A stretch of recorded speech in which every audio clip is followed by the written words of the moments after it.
Kenneth Walker to the Chiefs. We'll break it down right now on Fantasy Football Today Express.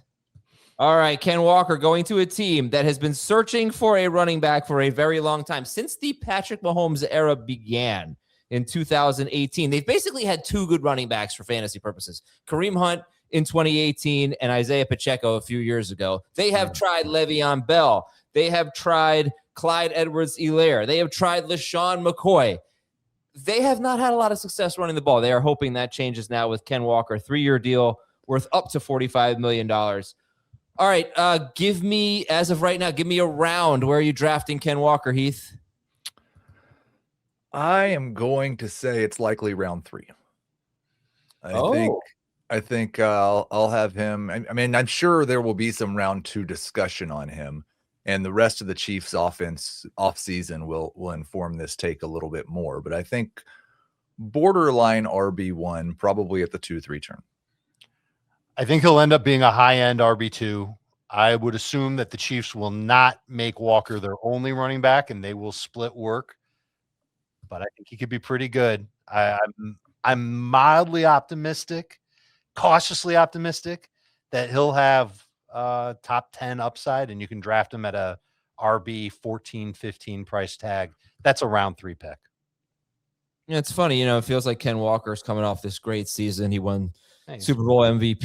He was amazing in the playoffs without Zach Charbonnet. He was running back 28 per game.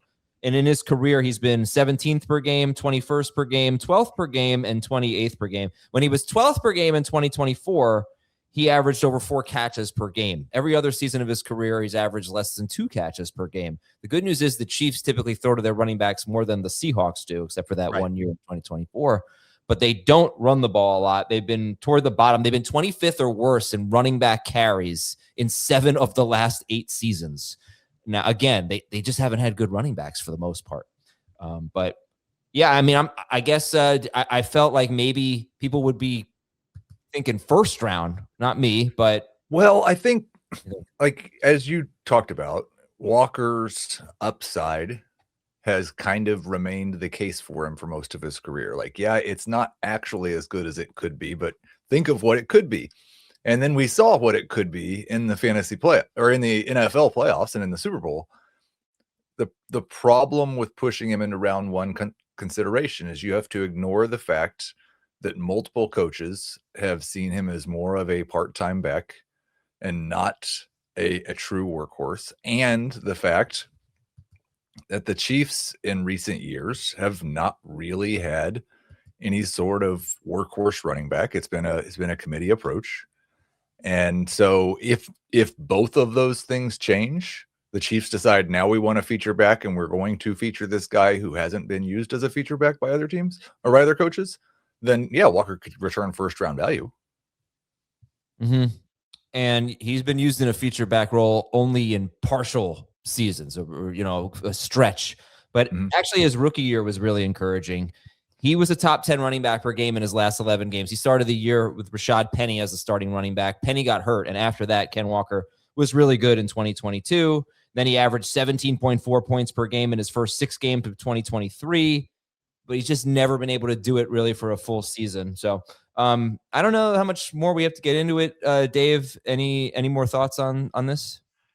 He's a good fit for what they want to do offensively, at least running the football. The Chiefs ran more than twice as many zone runs than gap runs last year. Walker can do both, but he's better at outside zone types of runs. That's a good fit for him there. And I think he's a better pass catcher than the Seahawks allowed him to be. We've seen him do well catching the ball. I can think back to a play last year. It was like 3rd and 17. I think it was against the Rams, where he caught a pass and weaved his way for a first down. It might have been a run. Don't hold it against me if it wasn't a pass. But I think this is Kansas City attempting to greatly improve their run game, which they have to do given the status of Patrick Mahomes coming off of the major knee injury. They can't just throw him back there and expect him to be Patrick Mahomes again. I think they're going to want to run the football, and they need to protect Mahomes. Half of that equation is solved when Walker's healthy. They can run the ball with Walker. The offensive line is going to have to be better than it was last year too. These are all reasons to not get overly excited about Kenneth Walker and push him into round 1 and call him a top 20 fantasy running back. I think that's too much at this point. I think Kansas City, like Heath said, will add another running back, probably somebody who's good in pass protection. And that'll be who Walker splits with. Walker should see definitely more than his fair share of carries between him and the other running back. And it's a good fit for him. So I said at the top of the show, cautiously optimistic that Walker can have a good year. He should be worth that round 3 price tag.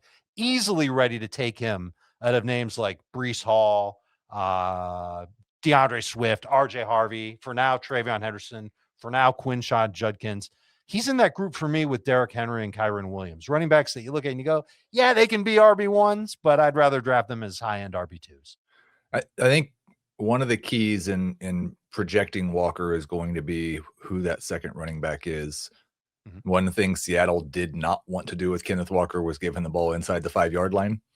So do the Chiefs have Walker playing with a hammer that fills that role, or do the Chiefs have Walker playing with someone who's, I mean, the best case scenario, obviously, and something that might push him up into high round 2 RB1 territory is if we hear from Kansas City that, we think Rashard Smith can handle the passing downs. And it's just gonna be Walker and Smith. Then we're looking at maybe a round 1 selection for Walker. And they've been, this last angle of this year is, I've mentioned, in the Mahomes era, they just haven't run the ball well. His first year, they had Kareem Hunt, and he had a solid year. And then I think Hunt was good the next year too. Or no, actually, I think that was the year where he played the 11 games, right? And then, anyway, they just haven't had a good run game. The Chiefs have been top 9 in pass attempts in 7 of the last 8 seasons with Mahomes. Do you think that changes? Do you think that this maybe hurts Mahomes or Rashee Rice or Kelsey, who's back with the team apparently? Does this change that outlook at Heath? I lowered the Chiefs pass volume just a little bit to 573 attempts for next year. I think the combination of now, the thing that could be different is they've been a high pass attempt team where Mahomes is still scrambling at a high rate. Mahomes is probably not going to scramble at anywhere close to the same rate coming off the injury. So it could be that the dropbacks maybe go down a little bit, but the pass attempts don't go down as much because more of those dropbacks are Mahomes getting the ball out quicker and not running around. I'm going to give you 2 free agent running backs that had good pass blocking grades from Pro Football Focus last year. I'm going to tell you their names, and you're already going to know which one you'd prefer lands in Kansas City. Kareem Hunt, Tyler Algier.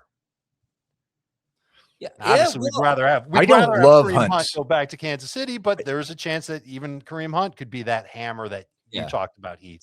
I think almost certainly if Kareem Hunt's back, that we have to expect that he's handling the short yardage role. Yeah, that would suck for Walker. One other angle here with Mahomes and what this could mean is, I remember one of the beat reporters saying that the Chiefs felt like their lack of run game really hurt their play action passing. And I just looked at Mahomes' play action yards per attempt. They were the same as his overall season yards per attempt, but typically they're much higher than his overall yards per attempt. So it could just be that they get a better running game. It opens up a lot of things in this offense that has been about when, I took out the last 3 games of last year when Mahomes didn't play. They've been about 12th or 13th in scoring 3 straight years. And honestly, I probably should have taken out a couple of week 18 games, but I didn't.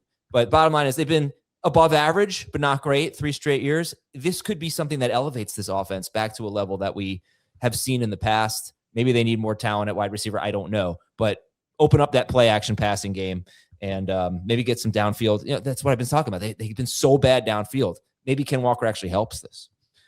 All right, guys, listen, we got Pittman to the Steelers. We got Pierce back with the Colts. That's huge for everyone. It's huge for Tyler Warren. And we've got Malik Willis to the Dolphins. So we've got a busy show for you at 4:00 is what we've got. 4 p.m. Eastern. We will talk to you then and on Fantasy Football Today. Thanks a lot. We'll talk to you soon.